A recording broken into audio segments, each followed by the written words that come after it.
Question 29. Yana owns a share portfolio. Details of her share portfolio at 30 June 2020 are given in the table. Okay, so for company ABC, she owns 200 shares. Dividend yield is 6% per annum, and the market price per share is $5.50. And for company XYZ, we don't know how many shares she owns. In fact, that's what the question's about, to work that out. The dividend yield per annum is 4%, and the market price per share is $6. So Yana received a total annual dividend of $149.52 from her share portfolio. Calculate the number of shares Yana has in company XYZ on 30 June 2020.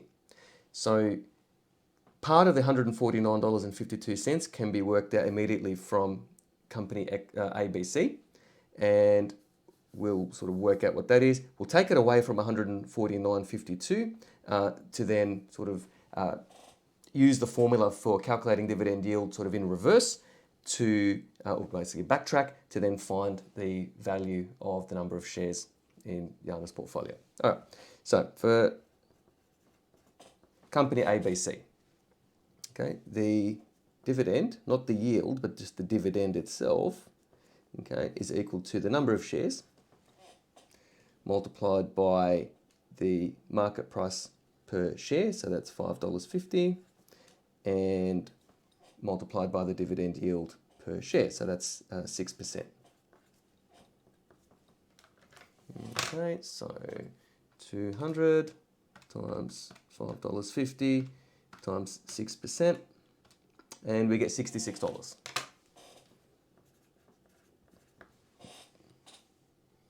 Okay, so for XYZ, now there's sort of two parts to this. First of all, to work out the dividend for XYZ, that's going to be equal to $149.52. That's the total dividend, that's both companies combined, minus what we just worked out for company ABC, so that's $66.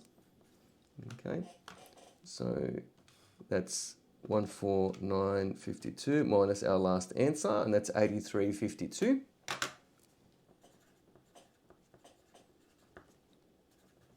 Okay, and now the number of shares.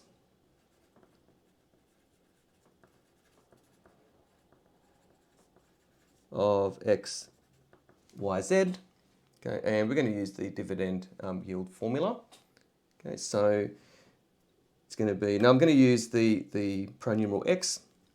Okay, so X, so number of shares times the market price per share, which is $6, times the dividend yield, and we know that has to equal $83.52.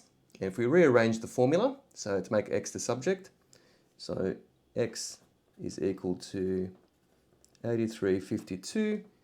We're going to divide that by 6, and we're going to divide that by 4%. Okay, so when we move, if you recall from solving equations, if you move a term from one side of the equation to the other, the opposite operation is then applied.